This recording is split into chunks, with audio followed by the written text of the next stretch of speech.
আসসালামু আলাইকুম সুপ্রিয় কৃষিপ্রেমিক ভাই বন্ধুগণ, আশা করি সকলেই ভালো আছেন। প্রিয় দর্শক, বর্তমানে কৃষিতে সফল হওয়া অনেক কঠিন। আপনি যদি গাছের মধ্যে ভালো ফলন পেয়েও থাকেন, তবু আপনি কৃষিতে কখনোই সফল হবেন না। কৃষিতে সফল হতে হলে অবশ্যই আপনাকে প্রথম শ্রেণীর কৃষক হতে হবে।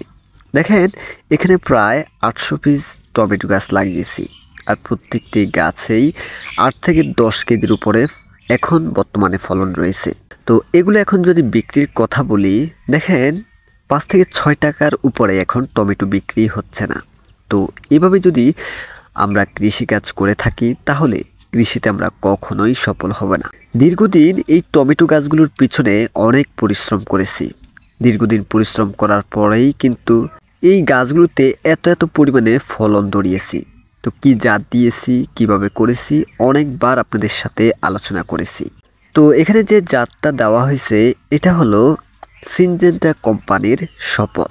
তো গাছের হাইট প্রায় 6 থেকে 7 ফুট হয়েছে, আর একদম গোড়া থেকেই ফলন ছিল।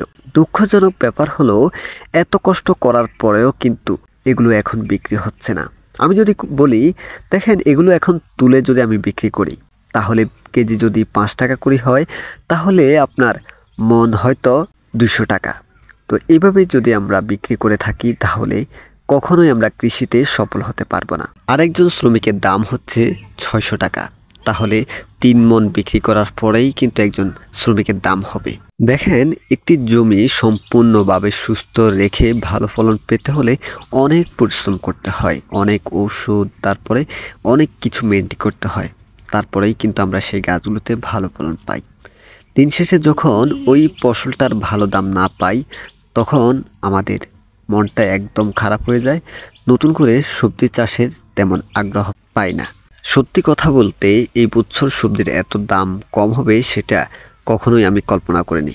তো যাই হোক, গত বছরও 4 বিঘাতে লাউ চাষ করেছি। তো ওই সময় হয়তো 4 লক্ষ টাকার মতো লাউ বিক্রি করেছি। আর এই বছরও 4 বিঘাতে করেছি, কিন্তু অতটা বিক্রি হয় না, হয়তো 2 থেকে 2.5 লক্ষ টাকা বিক্রি হয়েছে।